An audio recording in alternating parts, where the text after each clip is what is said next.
trial. Bazoum was ousted in a military coup in July 2023.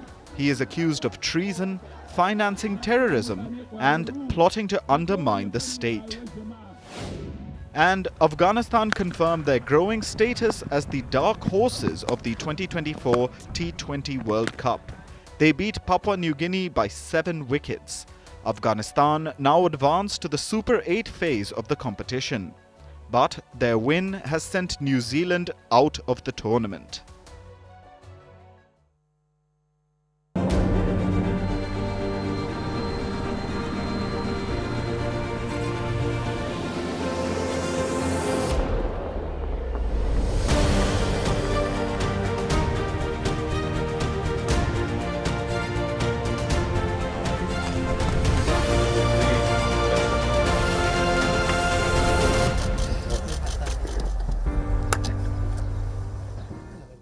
Day 2 of the G7 summit. The meetings are still underway. A joint statement is expected, but broadly the outcomes are on expected lines. The G7 are getting tough on Russia and China. There's more support for Ukraine, including both financial and military assistance. A promise to boost big-ticket investments and a clear message to Israel and Hamas to de-escalate. Let's bring you the top 5 highlights. Highlight number 1, Russian money for Ukraine. After much back and forth, the G7 has pulled the trigger on this proposal. They will use frozen Russian assets to support Ukraine. The G7 will give $50 billion to Kiev, which is a multi-year loan, but Ukraine doesn't have to repay the loan. Profits of the frozen Russian funds will be used to repay this loan. And where will Ukraine deploy this money? Broadly in 2 areas. First, to buy more weapons from the West, and second, for the reconstruction efforts. Italy's Prime Minister and G7 host Giorgia Meloni announced this deal. I can confirm that we have reached a political agreement to provide additional financial support to Ukraine of about $50 billion by the end of the year. We are not talking about a confiscation of these assets, but of the interest that accrues over time. Obviously, Russia is not happy. Moscow is threatening, quote-unquote, extremely painful retaliatory measures. But it's not the only agreement here that will displease Moscow. Here's highlight number 2. The US and Japan have signed security accords with Ukraine. These are long-term security commitments valid for up to 10 years. And what do they entail? Pretty much everything that Ukraine needs. Both the US and Japan are promising more defense equipment for Ukraine, more intelligence sharing, training for Ukrainian soldiers, assistance to ramp up weapons production, and humanitarian aid. The US and Japan have pledged all of this.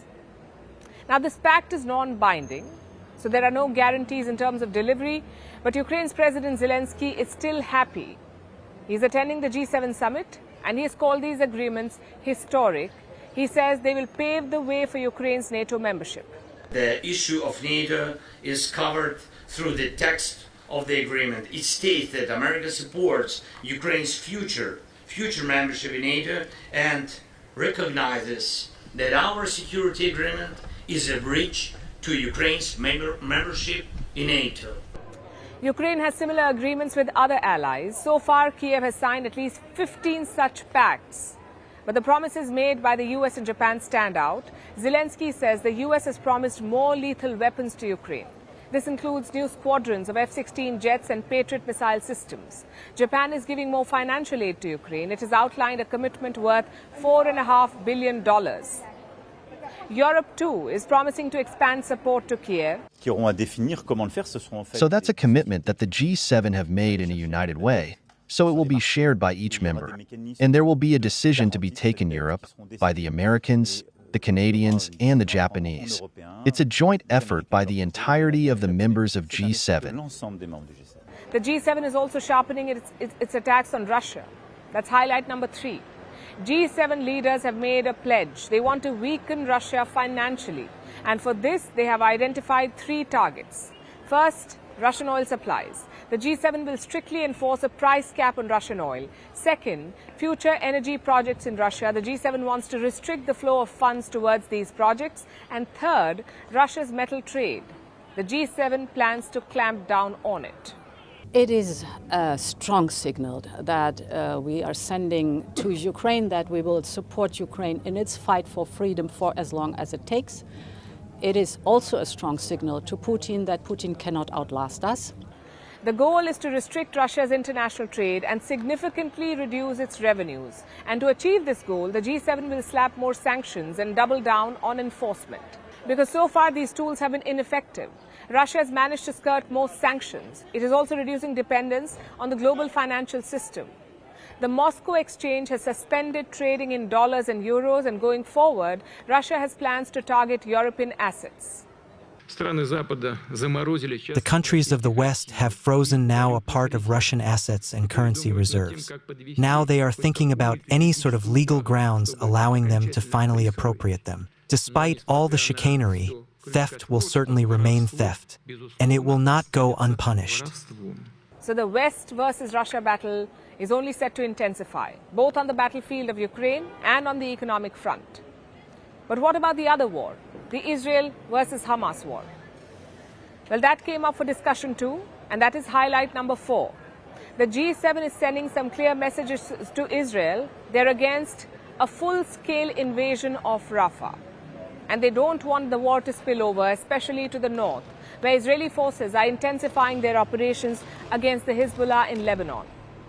But there is no movement on the ceasefire proposal. And US President Joe Biden is blaming Hamas for the lack of progress. The biggest hang-up so far is Hamas refusing to sign on, even though they have submitted something similar. Whether or not it comes to fruition remains to be seen. We're going to continue to push. I don't have a final answer for you. So this conflict isn't ending anytime soon. The G7 leaders also discussed China at length, and that is highlight number 5 on our list. The G7 is planning curbs on Chinese exports, particularly its electric vehicles. Chinese cars are piling up on European ports. There is an oversupply from China, so the G7 wants to raise export barriers. It has also warned Beijing against supporting Russia's war. Zelensky, too, issued a warning to Chinese President Xi Jinping. I had phone conversation with the leader of China by phone. He said that he will not sell any weapon to Russia. That is the first. We'll see with you. We'll see. But he said to me, if he is a respectable person, he will not, because he gave me the word. The G7 is challenging China on another front too. Investments in emerging technologies. They will challenge China's Belt and Road with their own counter-initiative. It is called Partnership for Global Infrastructure and Investment. Now, this is something that was announced in 2022 by the Group of 7. The plan is to mobilize some $600 billion. Where will this money go? It will be used to fund development projects around the world. After a sluggish start, the G7 seems to be making some progress on this front. Some new initiatives have been announced at this year's summit. Collectively, they're worth $30 billion. This money will fund a wide range of projects the world over. They will cover areas like infrastructure, digital infrastructure, cybersecurity, and climate change. And who is footing the bill for these projects? Mostly the private sector. All told, I'm proud to announce the United States has mobilized more than $60 billion in investments around the world thus far. That's double where we were last year. Now we've still got a long way to go to close the infrastructure gap that holds too many countries back. The G7 is still far away from its target of $600 billion, but at least this is a start. So overall, the G7 leaders have covered a lot of ground, but for those who had hoped for solutions to pressing global problems, the summit may disappoint. Meetings, agreements, bilaterals, deals, and so much more. It's diplomacy at its peak. That's what the G7 summit is about, but not without some fun moments, some awkward greetings, some random wandering, and even a birthday celebration. Social media can't seem to get enough of these videos, so we decided to compile them for you. Take a look at the top viral moments from the 50th G7 summit. It was a very long wait, almost excruciating, but the Italian Prime Minister took it like a champ. Giorgia Meloni stood patiently, fixed her hair a few times, inspected the signage, had a few laughs with the photographers, and even took a selfie with them.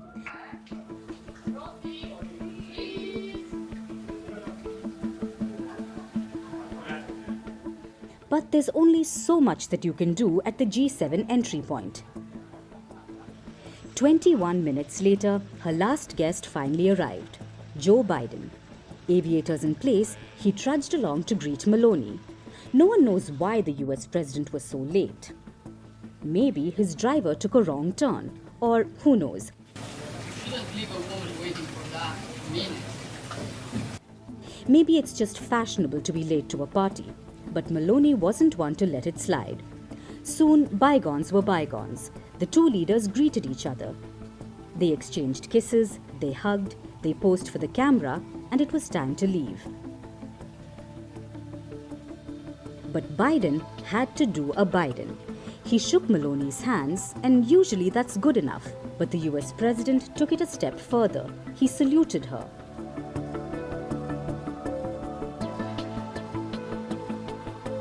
But it wasn't the only salute at the G7. It looks like Biden has made it his go-to form of greeting. He met Ukrainian President Zelensky, and what did he do? Well, salute again. Aye, aye, Captain, the G7 is a tough ship to steer, and Meloni seems the best suited at the moment. Look at the other leaders, embattled at home, poor ratings, facing re-election. The resort they are staying in, Borgo Egnazia, has a motto, nowhere else. And right now, these world leaders would not prefer to be anywhere else, especially their own countries. With dark suits and solemn faces, they look like a class that has just been pulled up.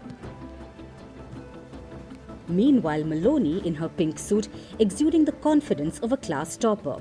She greeted leaders with full smiles and an Indian touch, a namaste.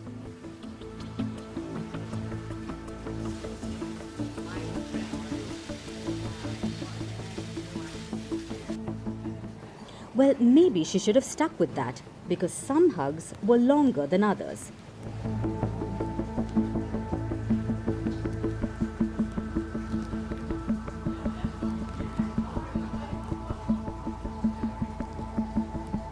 Greetings done, the class of G7 2024 huddled together, not for serious talks, but for some celebrations. It was German Chancellor Olaf Scholz's birthday, and what's a birthday without some singing, even if it's off tune? Happy birthday, dear Olaf. Happy birthday to you. Yeah! No cake though, because the leaders already have a lot on their plate. Once the singing was done, it was finally time for diplomacy, the boring part of the summit. And someone seemed to doze off. No prizes for guessing who. Well, maybe Biden was just resting his eyes. But Zelensky wouldn't have it. He jumped from his seat to wake him up.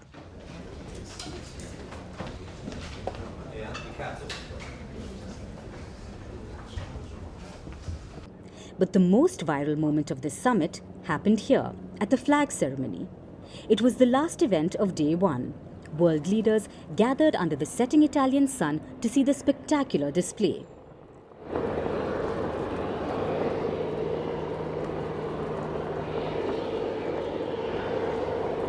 And then there was Biden, shuffling away from the group, wandering off to speak to a parachutist.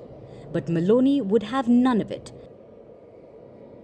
She dragged him back and other leaders positioned themselves around him. Disaster was averted. Seems like these G7 leaders are like any other family. They're dysfunctional. They have tensions between each other. And sometimes they have to steer a wayward member back to the right way. But when it comes to the family photo, it's all smiles. Now let's look at the G7 from an Indian lens. Prime Minister Narendra Modi arrived in Italy last night. He was among the few non-G7 leaders to receive an invite, which is not unusual. He's been a regular at G7 summits for a while now. This is Modi's 5th summit in as many years, the 5th in 5 years, and it is India's 11th invite overall. So the industrialized world knows that India is a key player, and they've known it for a while, which is why Modi's invite was only to be expected. This is his first trip after being sworn in as Prime Minister for a 3rd time. He put out a statement about this before he left for Italy. Take a look. He spoke about the India-Italy strategic partnership and his role at the G7 summit. His goal is simple. Modi wants to raise the issues that affect the global south, and this will be a useful platform for that. It's also useful for another reason. India has just had its general election. Modi has returned to power for a third consecutive term. Going for the G7 summit sends a signal to the world that nothing has really changed. It's business as usual when it comes to India. The G7 summit is the perfect place for Prime Minister Modi to make that point. He is participating in the G7 outreach session. Now, this is the session where the non-G7 invitees will take centre stage. There are three major topics for the outreach session: artificial intelligence, energy, and Africa and the Mediterranean. Now, India has interests in all these matters, and New Delhi is expected to contribute to all the discussions. But the outreach meeting is not the only reason why Prime Minister Modi has gone to Italy. He's taking full advantage of the opportunity to be here to better India's bilateral ties with various nations. Modi is taking part in 5 bilaterals today, with 5 out of the 7 G7 heads of state. He's had bilaterals with 5: Macron, Sunak, Scholz, Kishida and Meloni. A bilateral with Joe Biden fell through because of the packed schedule. The bilateral with Macron came first, the French President.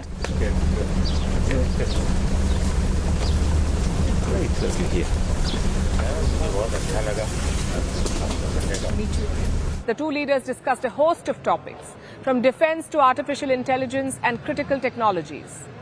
India wants to strengthen its partnership with France in all these fields. Prime Minister Modi also took the opportunity to wish Macron luck while hosting the upcoming Olympics, not elections. After Macron came Rishi Sunak.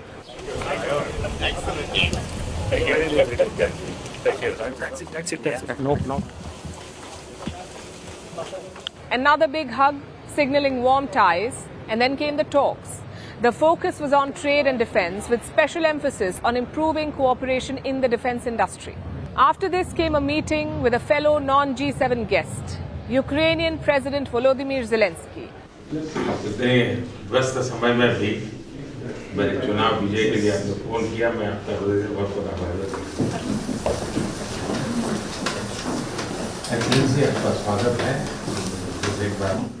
Now, Modi and Zelensky have met before at the previous G7 summit in Japan. And they've had a number of calls over the years to discuss the war in Ukraine. Prime Minister Modi caught up with President Zelensky at the sidelines of this summit too and reiterated India's stance, encouraging a peaceful resolution to the war. Another summit is taking place tomorrow in Switzerland. It's a summit for peace in Ukraine. Prime Minister Modi won't be going, but he has promised Zelensky that he will send a high-level delegation in his stead. The hectic morning was followed by the G7 outreach session that we mentioned. All the world leaders had gathered for this event. They greeted Meloni before taking their place in the hall. During the outreach session, Prime Minister Modi received glowing praise from French President Emmanuel Macron, who lauded the Indian leader's initiative on artificial intelligence as the G20 chair. And now the bilaterals will have resumed by now. Modi will now be meeting the German leader Olaf Scholz, Italy's Prime Minister Giorgia Meloni, and Japan's Prime Minister Fumio Kishida. That is Prime Minister Modi's packed schedule today. Multiple bilaterals with an outreach session squeezed in. But one leader seems to have been snubbed, and that is Canada's Justin Trudeau, which was only to be expected. Trudeau has been instrumental in bringing Indo-Canadian ties to an all-time low because of his appeasement of Khalistanis in Canada. He hasn't stopped shielding the extremists, no matter how many times India has asked. So Modi decided that he did not want to waste time with Trudeau. The Indian Prime Minister had bilaterals with everyone else though, and we'll see the result in the days to come. So this visit is significant for multiple reasons. Like we've been saying, it is Prime Minister Narendra Modi's first foreign visit since taking office in the third term. Plus the venue is Italy, an increasingly close partner of India. The two countries share a long history. They've had their share of setbacks too, but in the last few years, things have only improved. Last year, when Italian Prime Minister Giorgia Meloni was in India, they upgraded the India-Italy relations into a strategic partnership. What does it mean for the two countries? Our next report tells you. Last year, the Italian Prime Minister was in town. She met PM Modi, and she had a lot to say. But one thing stood out. Giorgia Meloni said that PM Modi is the most loved leader. Prime Minister Modi has reached, I think, is the most loved one of all around the world. Says a lot about the India-Italy relations, right? Both countries are ancient civilizations. They have rich cultural heritage. In the 13th century, Marco Polo traveled to India. He even wrote about his experiences. During World War II, Indian troops were deployed to Italy. They were serving with the British Indian Army. They fought against the Axis powers. Which brings us to political relations. The two countries established ties in 1947. Since then, there has been a regular exchange of visits, both at the political level and the official levels. But ties have not always been great. In 2012, there was the Enrica Lexi case. Indian authorities arrested 2 Italian Marines, accusing them of killing 2 Indian fishermen. Then there was the Augusta Westland VVIP helicopter scandal. The defense firm was accused of bribery. It was owned by the Italian company Leonardo. India cancelled the procurement deal. In 2015, Leonardo was banned from the defense market. So there were setbacks. But things have changed in the last few years. In October 2021, PM Modi paid his first official visit to Italy. In 2023, PM Meloni paid her first ever state visit to India. This was after her victory in the 2022 elections. This was the first high-level visit from Italy to India after a gap of 5 years. She also visited India for the G20 summit. Since then, there have been a lot of high-level engagements. India and Italy have upgraded their ties. It's now a strategic partnership. The focus is on defense, Indo-Pacific, energy, and technology. Plus, there are robust bilateral ties. In 2022, bilateral trade between India and Italy stood at $15 billion. Italy is India's 4th largest trading partner in the EU. India accounts for 1.5% of Italian imports. Indian industries have contributed over $400 million to Italy across sectors. Italy is also home to about 2 lakh Indian origin people. It's the 3rd largest community of Indians in Europe. And there's also a focus on defense trade.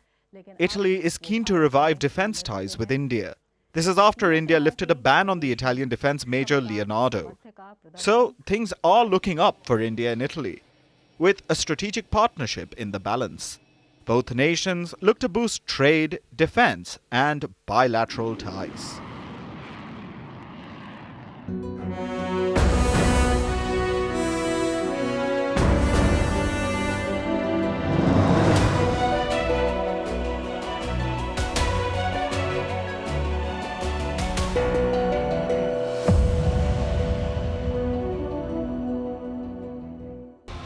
A huge demographic advantage, a productive population that is going to power growth to the point where it could even become the world's largest economy by 2050.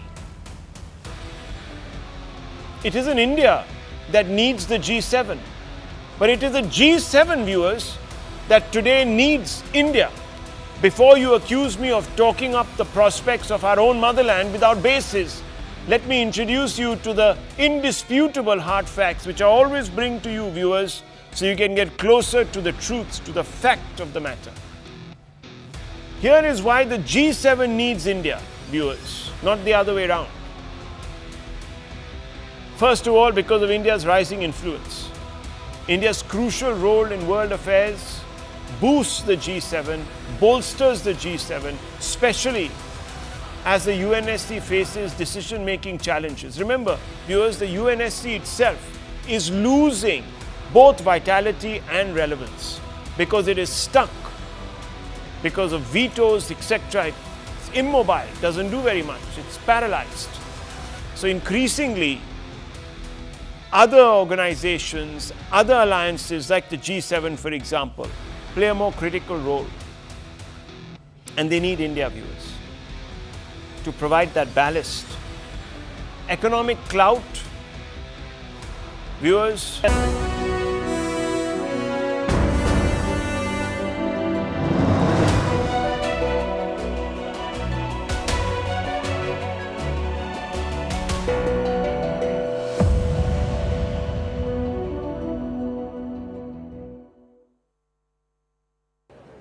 The host is supposed to be the life of any party. It's true at the G7 too. From the red carpet to the family photo to the group sessions, Giorgia Meloni has been the star of this show, which also tells you a story. When she was elected in 2022, the West was wary. Meloni's ideology was far right, so the West had all sorts of concerns. Would she be soft on Vladimir Putin? Would she take Italy further away from Brussels? Well, all those worries have disappeared. Meloni is now a favourite of the Western leaders, quite unlike her peers from the European far right. So how did she manage it? Our next report tells you. The year was 2022. A political earthquake swept through Italy, an earthquake named Giorgia Meloni. The elections that year came after a period of turmoil. First, the Wuhan virus pandemic ravaged the Italian countryside, then the lockdown sapped the national economy. All of this had destroyed the credibility of mainstream political parties and leaders. Enter Meloni. Her party, the Brothers of Italy, swept to power. The global media was splashed with headlines like these. They branded Meloni a far-right politician, someone cut from the same cloth as Benito Mussolini. It's been 2 years since those headlines and predictions. Today, Meloni is stronger than ever within Italy and Europe. She's also a darling of the US and the European Union.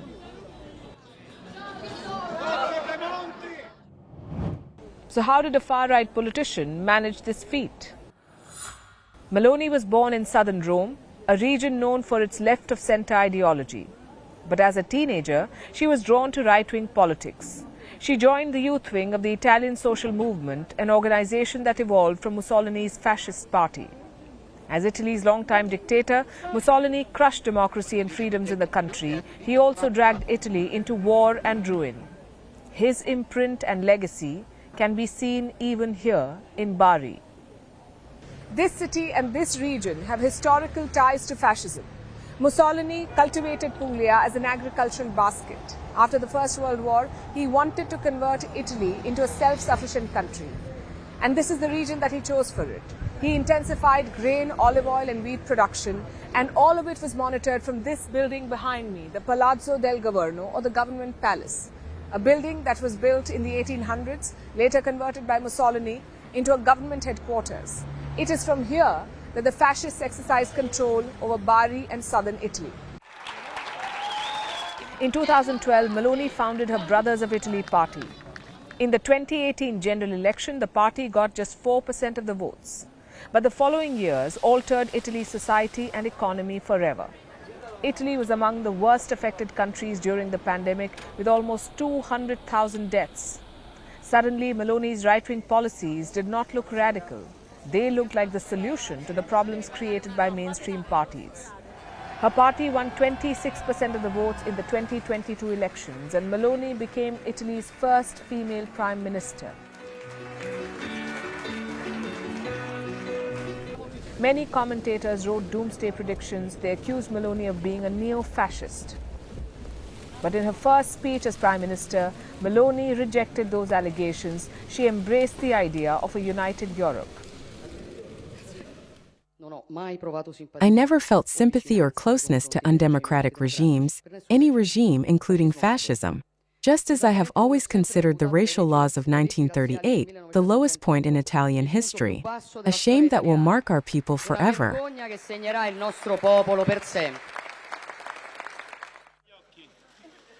The far right was long considered political kryptonite in Europe. But look at these pictures from the G7. Forget kryptonite, Meloni is the summit favorite. The question is, how did she manage this? With three political strategies. The first is restraint. Meloni has supported policies against abortion, gay rights and immigration, But she hasn't taken radical steps to roll them out. Most far-right leaders make the mistake of moving too fast with their agenda. Meloni knows that will backfire. Of course, the times have changed. Italy is a strange case when it comes to democracy and liberal thought. It is not as open-minded as some of the countries in Western Europe like France and Germany. It is not even as close-minded as some countries in Eastern Europe. And Prime Minister Giorgia Meloni has used this gap to her advantage. Her basic ideology is anti-abortion and anti-LGBTQ. But she's not rushing to push it. Unlike, say, the conservatives in the US. Donald Trump got one term in office and he packed the Supreme Court with judges to limit abortion rights in America. Giorgia Meloni is not making that mistake. She's moving slowly to limit the backlash. In her speeches, she's still the firebrand far-right leader, but Meloni has not touched Italy's Charter of Rights. The second strategy is communication. European far-right leaders are not exactly crowd favorites. Their political language is often sharp and offensive. Not Giorgia Meloni. She has built an aura of likability around her. Whether it's clicking selfies on her tours, or a strong social media game, or talking about her love for Tolkien. That's right. Giorgia Meloni is a huge fan of Lord of the Rings. She calls them sacred books. In 2008, as Italy's youth minister, she was to be photographed for a magazine. And guess where she decided to pose for this photograph? Near a statue of Gandalf. Her third strategy is foreign policy.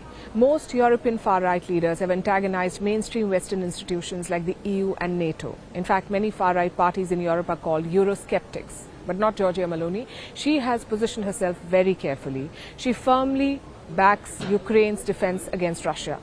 She has participated in various EU initiatives, and she's also supported NATO's expansion in the Nordic. So Giorgia Meloni has emerged as a firm and reliable Western ally, which is why her position on issues like abortion and human rights often takes a backseat. Meloni has succeeded where other far-right leaders have not. Look at Hungary's Viktor Orban. He may have captured power in his country, but he faces constant criticism from the EU. He is very much isolated in Brussels. Another example is Marine Le Pen of France, another loose cannon leader who has struggled to gain traction. Giorgia Meloni has shown them the way. At 47 years of age, she has a long political career ahead. If she plays her cards right, she could reshape European politics for the years to come.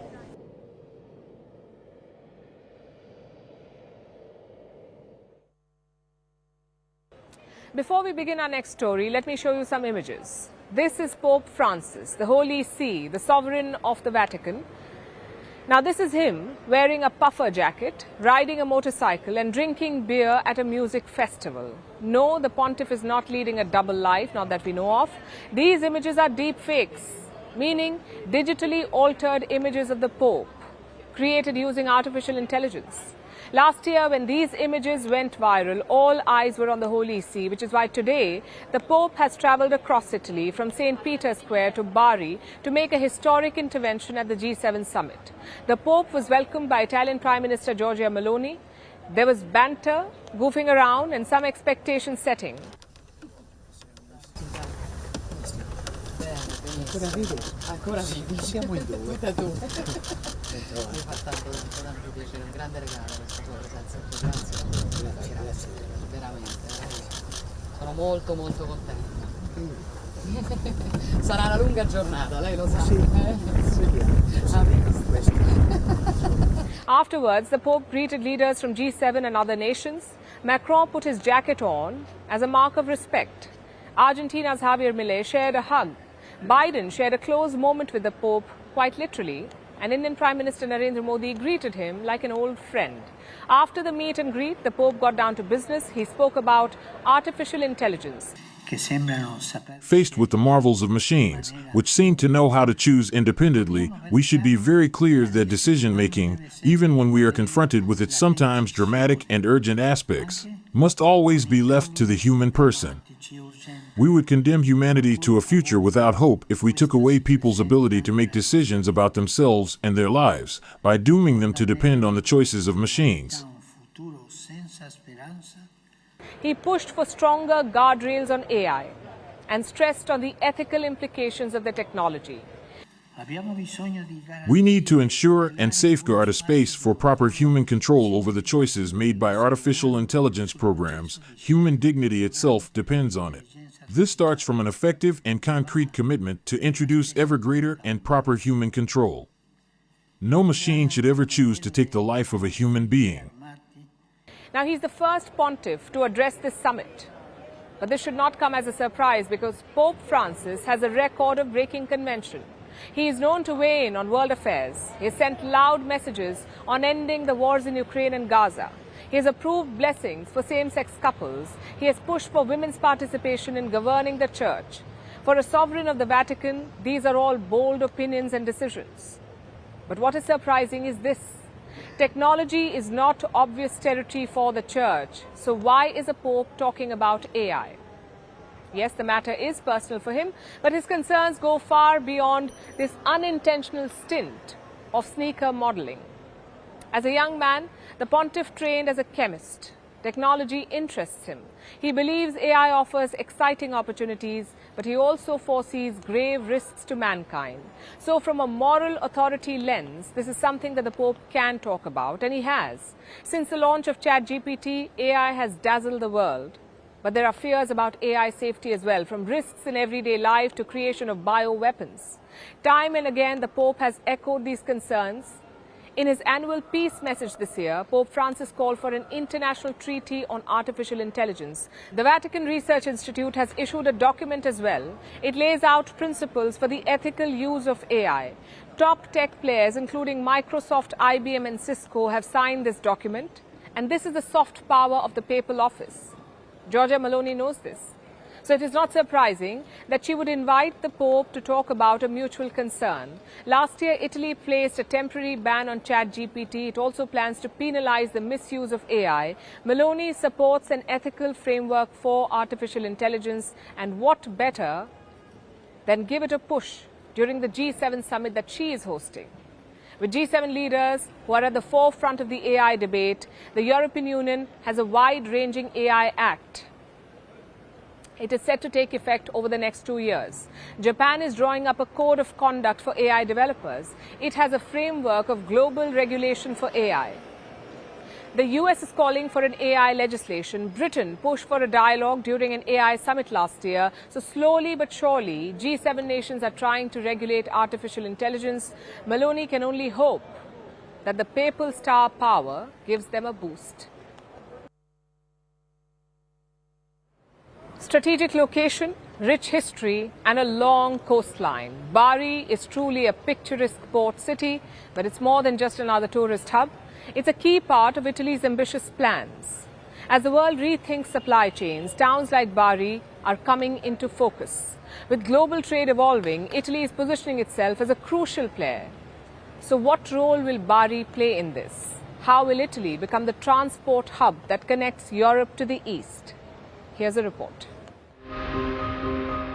Every era is defined by a catchphrase. For this era, it's supply chain. Recent events have made world leaders think hard about them.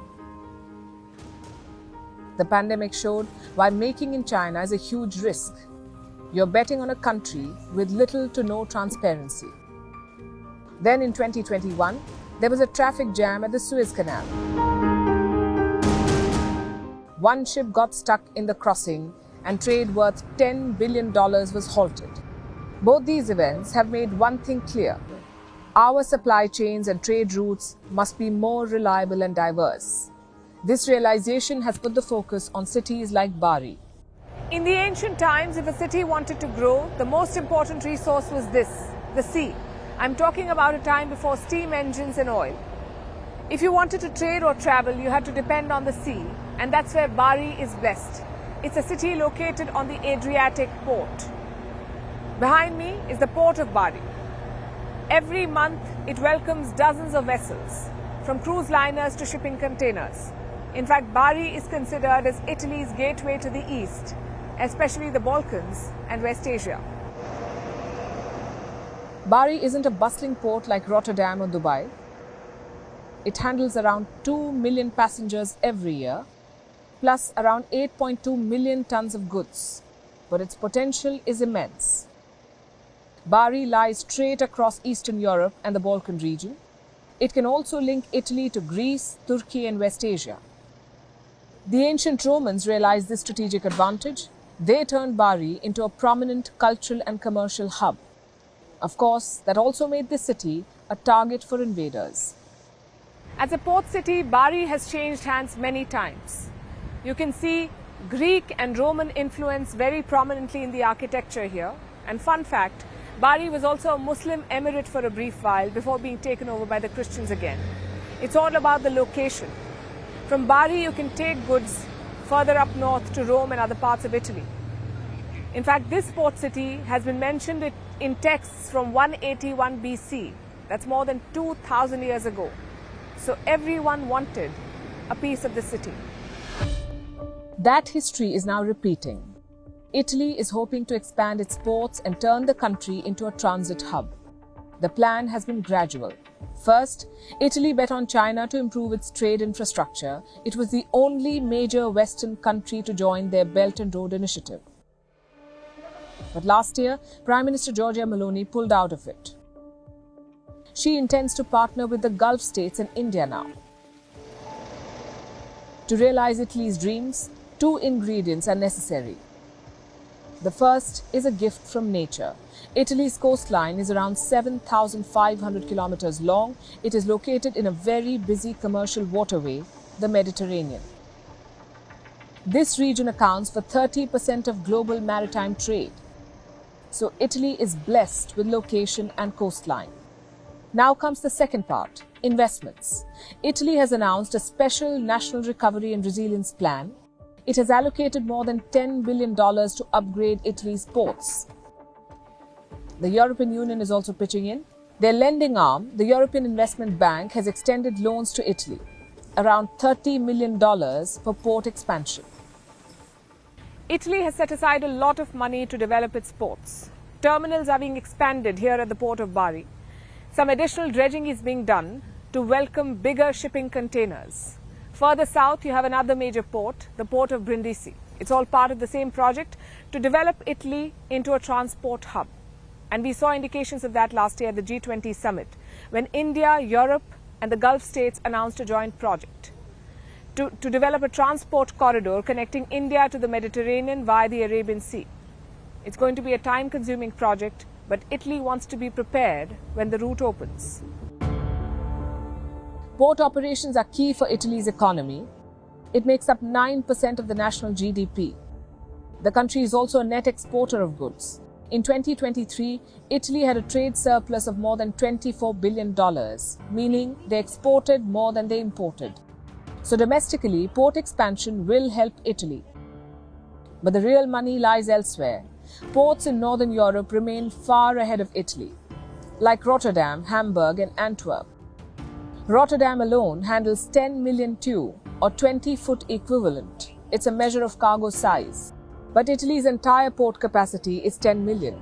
So Rome will have to keep pumping more money into these projects, especially eastern ports like Bari.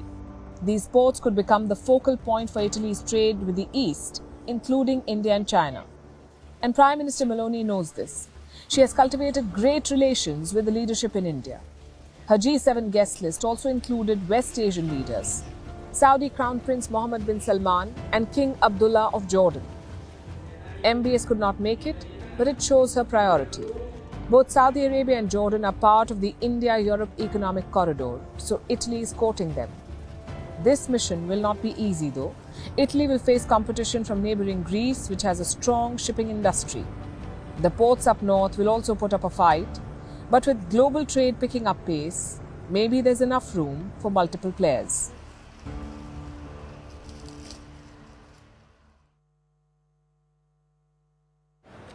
Now let's look at another focus of this G7 summit, Africa. Specifically, migration from Africa into Europe. This is a major issue for the G7 host nation Italy in particular and for the rest of Europe in general, represented by Macron, Scholz and the EU delegates. Meloni, of course, is at the forefront here because Italy is in southern Europe, surrounded by the Mediterranean Sea. and therefore it receives thousands of migrants who often leave Africa on ramshackle boats organized by human trafficking gangs. Africa, with its difficulties, its opportunities, asks us for a different approach than we have often shown in the past. Linked to Africa, not just Africa, is another fundamental issue that Italy has put at the center of the presidency, which is the issue of migration and the increasingly worrying role that human trafficking organizations are taking on, clearly exploiting the desperation of human beings.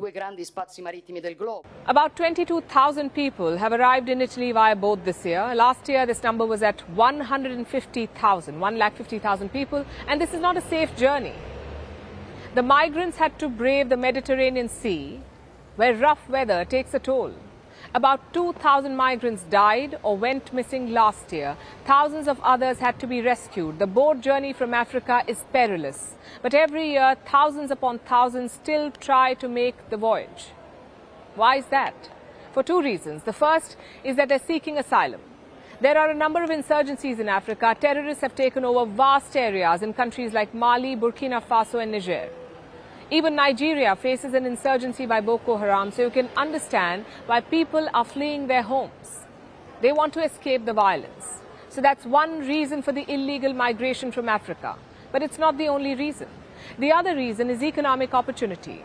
Africa was once almost completely colonized by Europeans. Europe carved the continent up and exploited it for generations. Independence came after decades, when Europe had already looted the continent dry. What was left was political instability and widespread poverty. Africa still hasn't recovered, and many are fed up. Instead of waiting for their countries to advance, they want to go to the land of the colonizers and share in the wealth that should have been theirs. But Europe isn't as rich as it once was.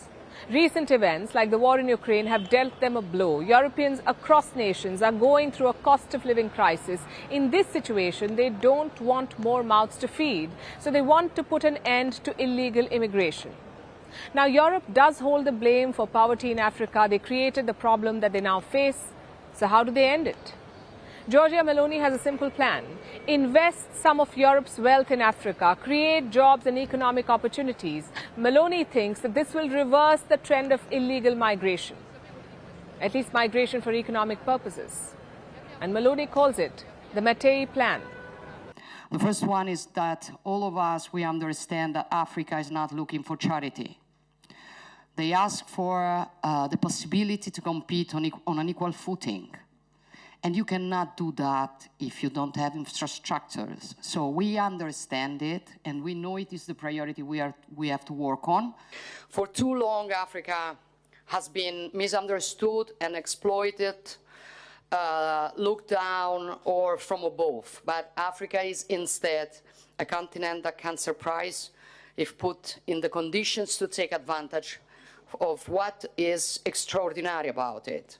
It is up to us to collaborate with African nations and to build with them new development opportunities with a peer-to-peer approach in order to grow together. And she wants it adopted by as many countries as possible. The G7 summit serves as the perfect venue for her to advance her agenda. She brought together two sets of leaders, the rich G7 members and leaders from Africa. Now, Meloni invited the leaders of Algeria, Tunisia, Mauritania and Kenya. She hoped that the African delegation will make a strong case for her plan. Meloni had invited Arab leaders as well, like Saudi Crown Prince Mohammed bin Salman, who could have been another source of investments for Africa, but MBS could not make it to Italy because of other commitments. But even though Meloni's Saudi outreach did not work out, her overall plan is still in motion. If the G7 summit generates investments for Africa, Giorgia Meloni can call it a success. It will take a while for her plan to start working, but it is a step in the right direction. Investing in Africa is a smart thing to do, so hopefully the West follows through with Meloni's plan. Now let's talk about the escalating conflict in West Asia. The G7 leaders have made their position clear. They are against Israel's offensive in Rafah. They also don't want the war to spread to Lebanon, but it seems regional players are not paying attention to these warnings. Yesterday, Hezbollah launched a massive attack. They fired more than 200 rockets at northern Israel. The Hezbollah say they targeted a string of Israeli bases. This attack was a response to a recent Israeli operation. Israel had killed a senior Hezbollah commander. So is an escalation on the Israel-Lebanon border now on the cards? Here's a report. The skies over northern Israel were filled with smoke again. Hezbollah is intensifying its attacks. This week, it launched a barrage of rockets towards Israel, targeting as many as 6 Israeli military sites. The latest round of attacks began on Tuesday when Israel neutralized a senior member of Hezbollah, Taleb Abdallah, better known as Abu Talib. He was a high-ranking commander of Hezbollah, and his death has become a rallying cry in Beirut.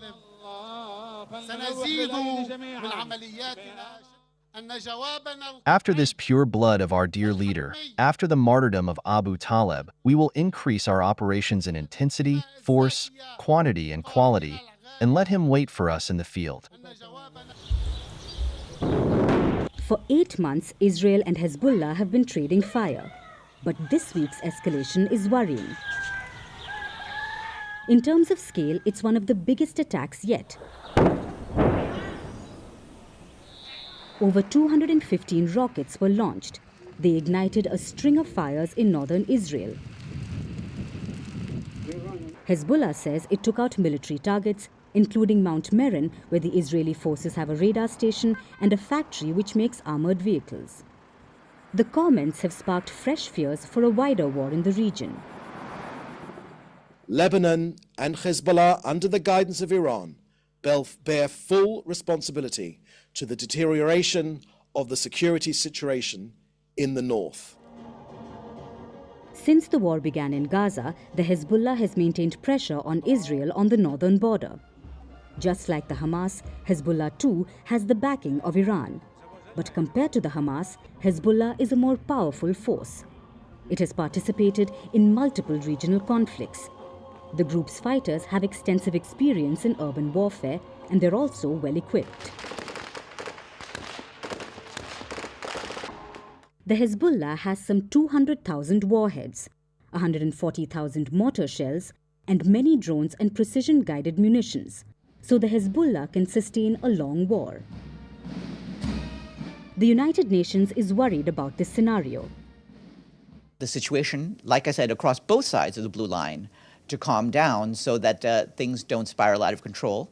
We are encouraging the parties to exercise restraint. Ending the war in Gaza will reduce tensions, but a diplomatic solution is still far off. As long as a ceasefire eludes Gaza, the risk of a wider war in West Asia will remain.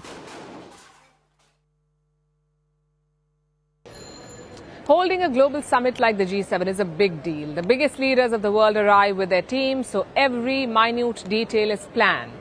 But despite all the preparation and planning, some things cannot be controlled. Italy is learning it the hard way.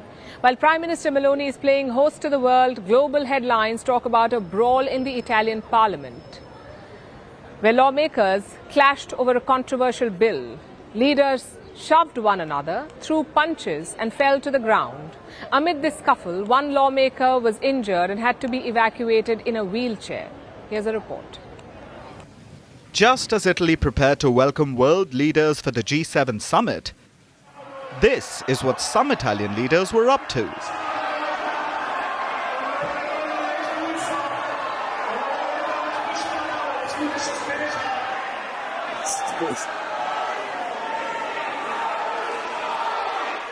These violent scenes are from Thursday, when a scuffle broke out in the Italian parliament. With Italy hosting the G7 summit, the optics are not good. But what caused this scuffle? A controversial bill about regional autonomy. Currently, these regions and cities in Italy have autonomy.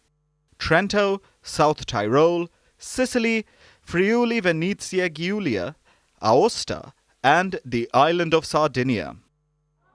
Most of these are concentrated in northern Italy. So Italy's far-right government plans to grant some additional regions more autonomy. Regions with more autonomy have more powers in areas such as healthcare, education, foreign trade, ports, and energy. This makes autonomous regions financially stronger. But it also increases their tax revenue that's due to the central government. Opponents of the proposal say this is not a good idea because it may increase the north-south divide in the country and create more hardship for the impoverished south. Tensions soared when the same bill was discussed in Parliament. An opposition party member tried to give an Italian flag to Roberto Calderoli, who is the Minister for Regional Affairs and Autonomies.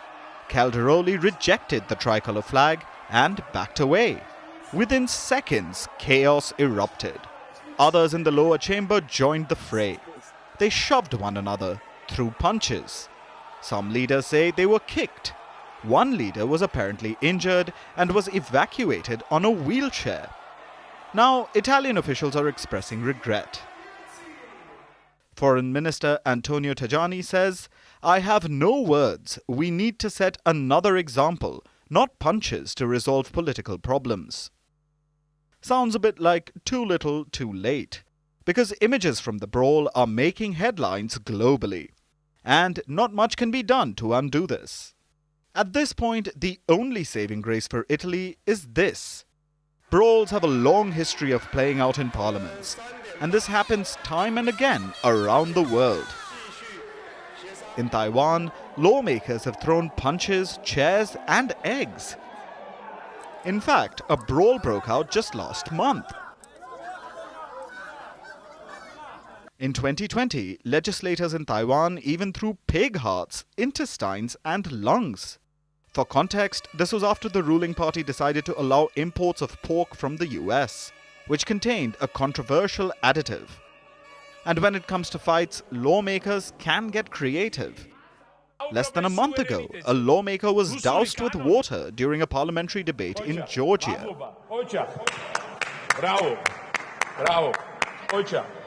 Italy's debate on the autonomy reform is here to stay. So the G7 host can only hope that its parliamentary brawl doesn't water down the summit's takeaways. As economic clout is much higher than it was ever before. With a GDP higher than UK, France, Italy, Canada, and poised to overtake Japan soon, India strengthens the G7's declining economic clout. In the 1980s, the G7 accounted for nearly 60% of the world's total GDP. But this has now dropped to about 40%. Yes, viewers, 40%. By some tabulations, the BRICS comes close to G7. Here's another fact, viewers. Democratic values. India's democratic ethos aligns with the G7, offering a responsible alternative to China's authoritarianism. Remember, viewers, we are coming out of the 2024 general elections, where Mr. Modi has been denied a full, simple majority. What does that tell you?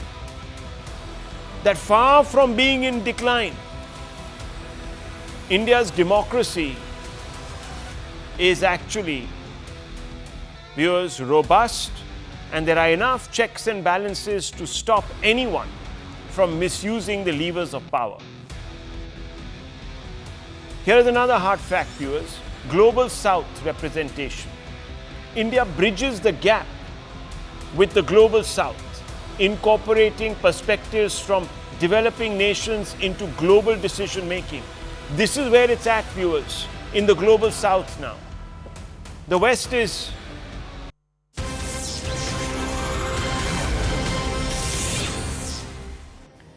very good evening. You're watching CNN News 18 with me, Akanksha Swaroop. Now, today is a significant day as Prime Minister Narendra Modi is at the G7 summit in Italy. It is his first visit since the elections last week when he secured a third term as the Prime Minister. He has already met with French President Emmanuel Macron, British Prime Minister Rishi Sunak. He is also altered to meet with President Biden of the United States as reports